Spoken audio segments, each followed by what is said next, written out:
C'est une grande première pour le Centre national du costume de scène, une exposition entièrement dédiée à la scénographie. Il se trouve qu'au-delà des 9000 costumes qui remplissent les réserves du musée, le CNCS possède également des éléments de décor de théâtre et de scénographie offerts par des compagnies et même l'Opéra de Paris. C'est avant tout les coulisses de la scène. Cette exposition montre à la fois les grands courants, les grands types de décors qui ont été construits, imaginés au XIXe siècle, mais avec cet élément essentiel du travail de la machinerie. Comment est-ce que ces décors fonctionnaient? Comment est-ce qu'on les a conçus? Qui les concevait? Quels ateliers? Quels décorateurs? Quel directeur de théâtre était à l'origine de ces évolutions, de ces innovations aussi?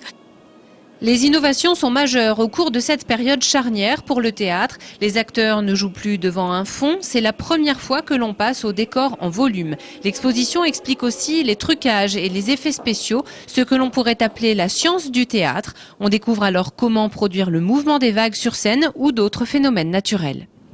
On traite des intempéries, par exemple, comment on fait neiger sur le plateau. On traite aussi des éclairs qui sont faits avec des produits chimiques invraisemblables, qui nécessitent qu'on mouille le décor en toile parce qu'il risquerait de prendre feu dès qu'on fait les phénomènes de l'éclair. Mais il y a aussi des grands trucages avec la possibilité de faire des grandes glaces sans teint qui permettent de créer le fantôme immatériel à côté de l'acteur. L'envers du décor s'appuie sur l'iconographie d'époque, mais pour mieux comprendre les astuces du théâtre, les scénographes ont créé des animations vidéo explicites. La restitution d'un dessous de scène grandeur nature renforce l'idée que derrière les acteurs et les projecteurs, c'est tout un monde qui s'agite et sans lequel le spectacle ne peut exister.